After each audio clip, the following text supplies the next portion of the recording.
Software licensing therapy. Software license therapy. Hey there, and welcome to another episode of Software Licensing Therapy with my podcast partner Taco and myself, Ira. Today, our topic is going to be about the software ecosystem. We have vendors, resellers, distributors, partners, software integrators or system integrators. We have outsourcing partners. There is so much there is so much knowledge and competence within the ecosystem. And at the end of the day, this ecosystem is there to serve one single party in the best possible way, and that is the end customer.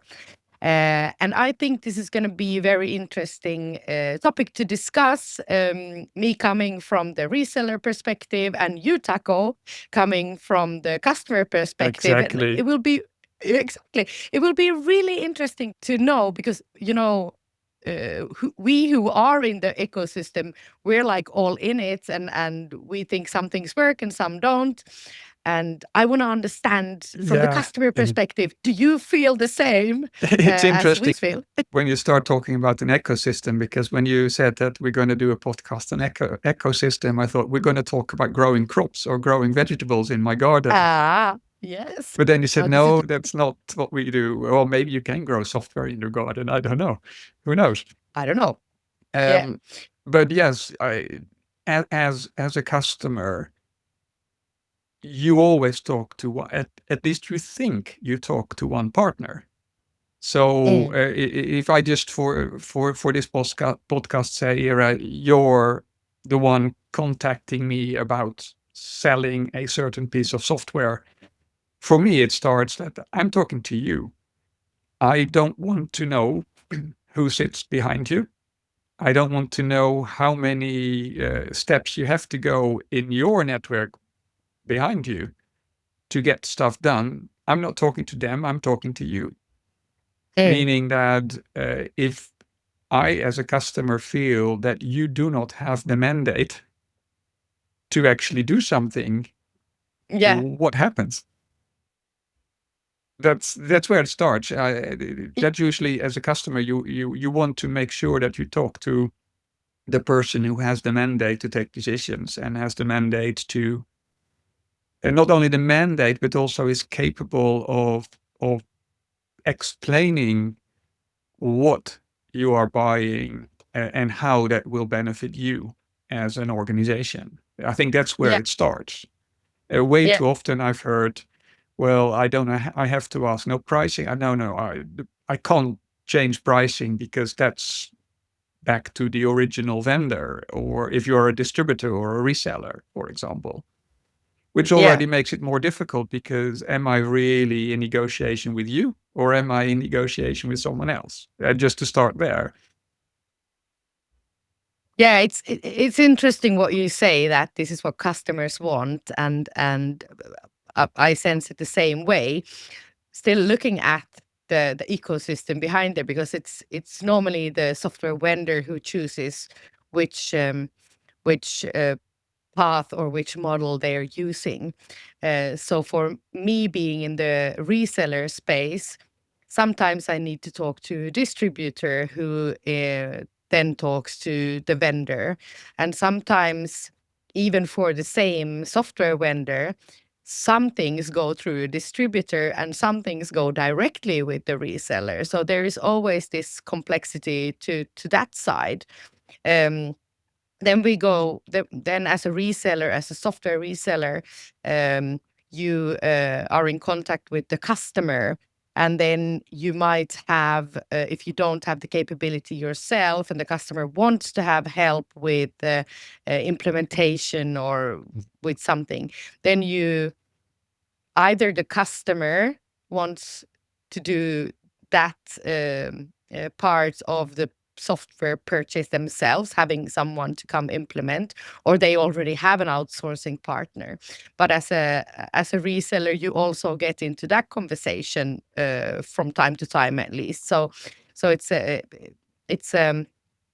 really sometimes I don't want to say difficult, but it's also a complex. There are so many chains in this.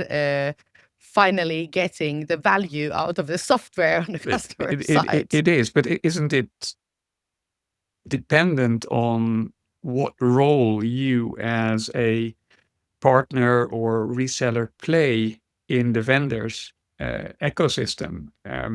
Because I think for me, being on the customer side, the most simplest form I've encountered is a software reseller, and the only thing they do is sell me the license, which is still on the vendor's terms. It's on the vendor's type contracts often. And anything that has to do with support is going directly to the original vendor. So that's probably the most simplest form where I experienced that the original software vendor doesn't want to engage with all the different customers, big and small, in the different markets. But in order to not have to build up their own organizations in those markets, use a distributor network to sell. But it's only the sales channel, nothing else than that. And then it can go in the more complex ways where you kind of become more a partner, where your obligation as selling to a customer is more than just selling, right? Mm-hmm. Yeah, and I mean this is exactly where when you are in the reselling space and you have this reseller contract with a customer, so the customer buys most of their software through you, and then you have the ecosystem around you, starting from the vendor side, in my opinion, where the vendor sets the rules how this is going to happen, and the customer expectation is often that you as the reseller, you serve in the same way for all of the vendors. And I mean, it can sometimes be up to 10,000 vendors, I don't know, but 3,000-4,000 different types of vendors. Of course, there is a difference whether it's a big one like Microsoft or Oracle or IBM or something, where the customer normally also has the direct connection with the vendor. But looking at the entire tail of software, some of the vendors actually do require from the reseller or the distributor, if they have a distributor in between as well, that they provide first line support. So then from the customer's perspective, you can already see that there's going to be a difference if I buy this software from my reseller or this software from my reseller, because the level of commitment from the reseller is going to be different. Mm-hmm. And that's Absolutely. also a little bit difficult for the reseller sometimes to handle the, let's say, the expectation from the customer in that sense. So from a customer perspective, I think one of the things that springs to mind all the time when you hear what you're talking about, like I'm selling, but there is a distributor in between, there is the original manufacturer at the start. So how many of those layers will actually make me pay way too much for what I actually buy? Because I doubt that every layer in the ecosystem is doing it for free. So everybody wants to earn some money out of it. So Yeah. why do certain manufacturers choose to actually use a distributor, reseller, partner type of setup? Because that sometimes can be quite difficult to understand from a customer. Why is this complex network, this complex ecosystem is there? Why? Do you have an idea? Do you have your own thoughts about why is that system there? Well, I think I mean, I don't know for every vendor, but if we just look at some of the common ones, looking at Microsoft, for example, you have previously had some certain types of contracts like open and open value and open value subscription, where you actually have a distributor before in between before coming to the reseller. And I would say that that is because there are so many transactions. So the more transactions a certain contract type or type of business that a software vendor has, the larger that the amount of transactions gets, there is a tendency to have a distributor in between. If we then look at like well, the previous Select and MPSA and enterprise agreements, they're different types, but the number of transactions is not so big. Then there is a reseller channel only, and it's a certain amount of resellers that are allowed to be in that space. Then if we look at some other maybe well, I can't call out like a certain vendor, but let's have a look at different types of security vendors. They prefer to have a distributor network because then they can make sure that their distributor is a very specialized in their certain product. So that's also another reason, I would say, why you want to have a distributor, because then the distributor can serve the reseller community with the knowledge and the know-how and even technical skills to make sure that your software product is going out to a certain market. So I would say those are. Yeah, you're kind of into a topic. You say having the knowledge about software, being able to provide support. So for me as a customer, especially the IT organization I worked with, is they complained sometimes that they're opening a case to whomever is on the contract, and then they start to blame on someone else in the chain downwards, like, well, they haven't done what they needed to do. It's always the blame game, which is more difficult to play if I have a direct relationship with the vendor, because that's where the buck stops in the end. Yes. So what's your opinion on the obligations of the ecosystem from a support perspective, and understanding kind of what is a customer asking, and not being victim of the blame game? I mean, blame game is. I have so much experience of blame game from my many years within a reseller, and I don't like it at all. I've both been my early days. Quite some years ago, I was working in the customer support team, so I got these questions from customers. It was a long time ago, so maybe the spectra of vendors, software vendors, was not so large, but still there was always when there was some sort of issue with an installation link or a key or something. I mean, obviously, we as the reseller were the ones to get the question, and my opinion in that sense is that I own the customer relationship, so I need to make sure that the customer gets the help they are supposed to get.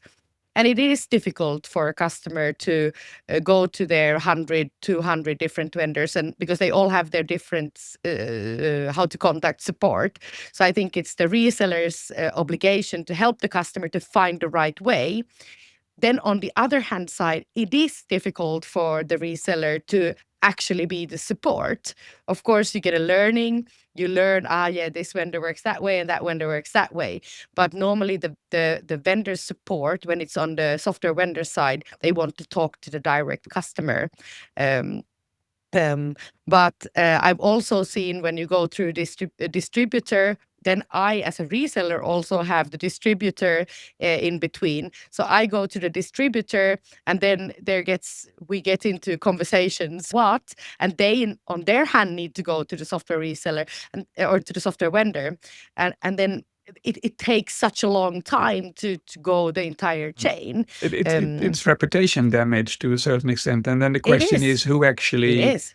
gets the reputation damage? Is it the reseller or the distributor? Is it the original manufacturer?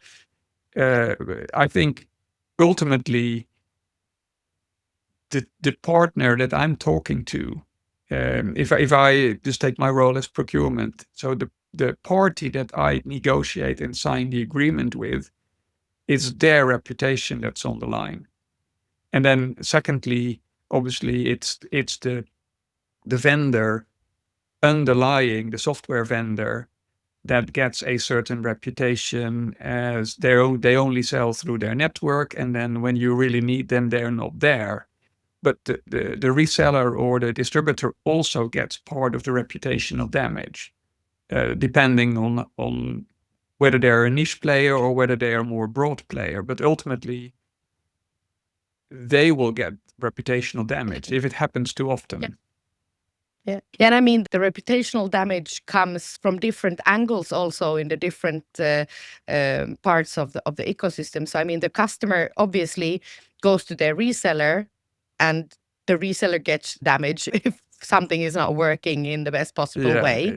And then again, the reseller goes to the distributor if there is a distributor in between, and the reseller community will give the damage to the distributor. Yeah. And ultimately, the big question is, does that reputational damage also go all the way to the software vendor?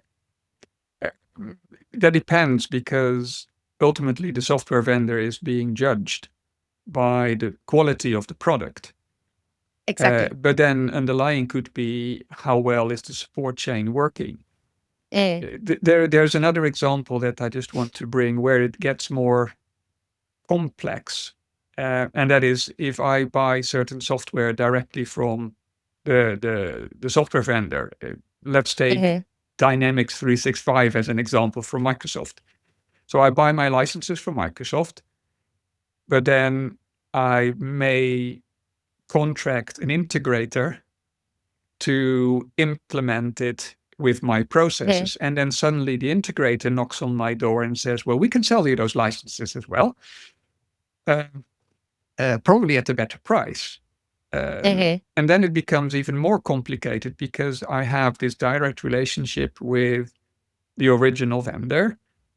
I buy licenses there, but then another third party is going to implement it, but they're also a reseller. So they're also sitting on the seat there. They don't only want to implement, they ideally want to package in the licenses in their deal with me. And suddenly I have 2, 3, sometimes even 4 or more partners involved in something that all want to achieve the same thing, and that is selling me services and selling me licenses. So for me, it becomes quite complicated in why should I go to one or why should I go to the other, or even finding that the vendor isn't selling certain licenses directly to me, but only through a partner.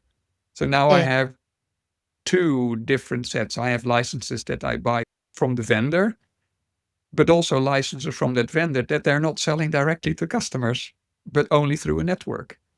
So it gets really complicated on the customer side. Then is, well, what does that vendor's landscape looks like, and who do I contact for what? Yeah, and that's where you also easily get to the blame game. No, but that's because of that, or that's because of that. And I totally understand. I mean, I've never been on the customer side, so I haven't seen it from that angle. But it's interesting what you're expressing, and I just wanna come back to what I said before, that I think the responsibility of helping the customer always lies where the actual transaction is happening, and however many steps there are all the way to the software vendor, the transactional party, if you make that transaction, needs to make sure that they are backed all the way to the software vendor. They can't be in contact with all the software vendors, but having really good distributors. That's just my experience. That I rather pay like a few percentages, or it's not that there is not that much margin in the entire ecosystem, but I rather pay a couple of percentages more to a distributor if I know that they will be there to help me when my customer has a problem. Because it's worth so much, specifically then also on the reputational side, and in keeping the customer happy and making sure that they actually use the software they're using.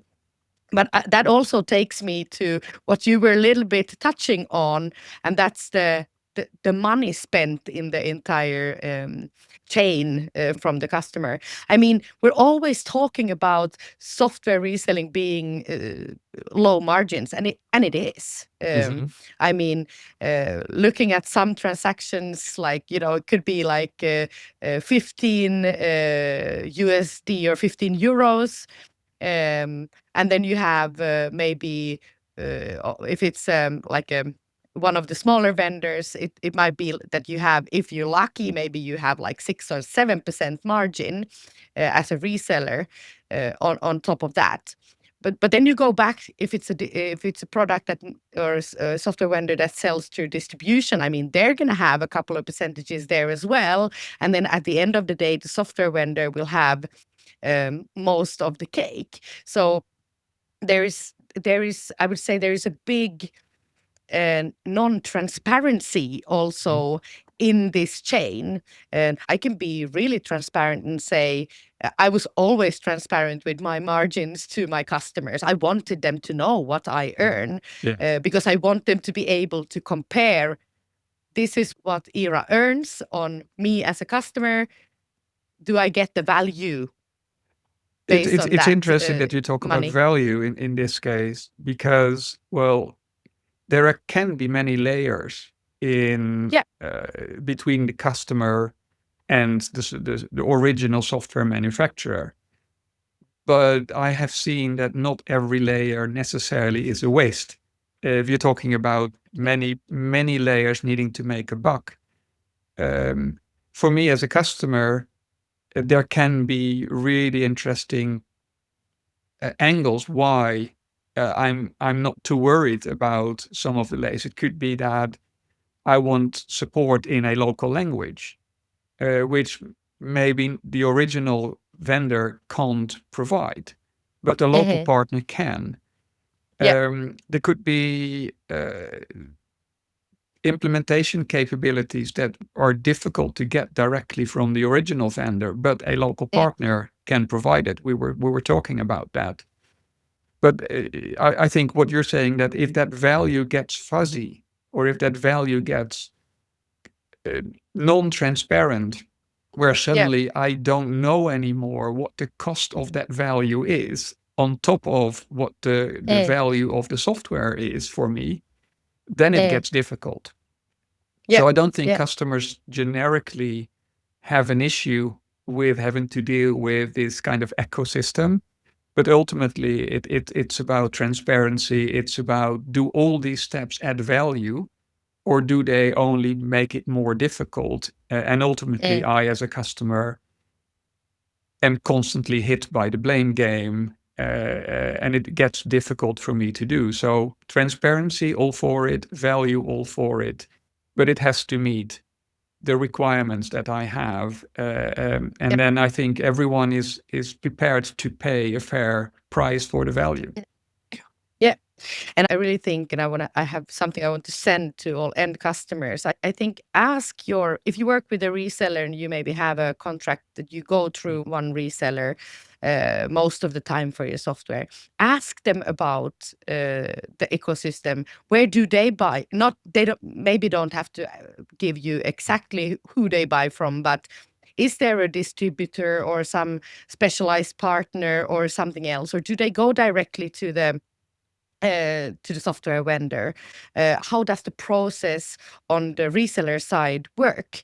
Because it's I think it's good value for you to know and to understand, also because sometimes things take time. It takes too long time to get a price for something, or to get a return done, or Yeah. to get this or what not done. So maybe to understand the steps happening from when you push out your purchase order or even your quote request, how does it go?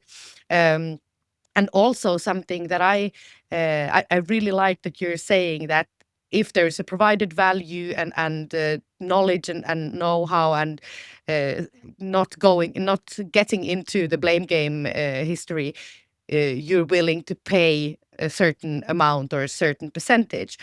I think it has been, I don't know how it is exactly today, but during my years, there was always a huge competition within the reseller space. And we were talking sometimes about 0.2 and 0.5% on deal size. It's just crazy how small the margins can be. And I think there would the entire software ecosystem, and I'm going to include the end customer into it as well, would benefit of having a more transparent, open conversation about what is expected by whom in a certain chain, from the software vendor all the way to having it implemented on the customer side, just to see is there value produced in the chain, or can we cut some parts of the chain? And I mean, this is something which is happening automatically from the software vendors, but it's at the end of the day, it's their game to choose. Now we're going to go this route, and now we're going to go this route. Yes. So And I think as a customer, to conclude what you're saying is that ultimately the value is balanced against how does it help me to do my business. So if it contributes me to be better at what I do, and with that I can either ask a higher price for my services to my customers, or if it's very clear how it is delivering value to me, I can put an amount on that that's saying, okay, that means it's worthwhile X to me. If it's just stuff I need to be able to do my job, like sending emails, and I have to pay a premium to send emails, then it's going to get a difficult discussion. So everything turns back. And then value, I think maybe it's something we can talk about in another episode. But value, there is a difference in perception of value between me as a customer and value that you or the original manufacturer sees to justify their pricing. So I think that's going to be an interesting one for us to talk about in one of our next episodes. Definitely, that's let's put that on the list right away, because I think you're completely right there, and we should talk about that. But so software ecosystem, we probably missed a ton of different questions and angles to this. So please give us your feedback if you have something else we want to discuss, and just sending it out to the customers, maybe also to the reseller community, to be really transparent about how does the process work around a certain software vendor or a group of software vendors, just for everybody to have the knowledge in the chain. So Taco, thank you very much for pleasure giving as your always, angle. Ira. And look forward to talking to you soon again. Okay, thank you. Bye-bye. Bye-bye.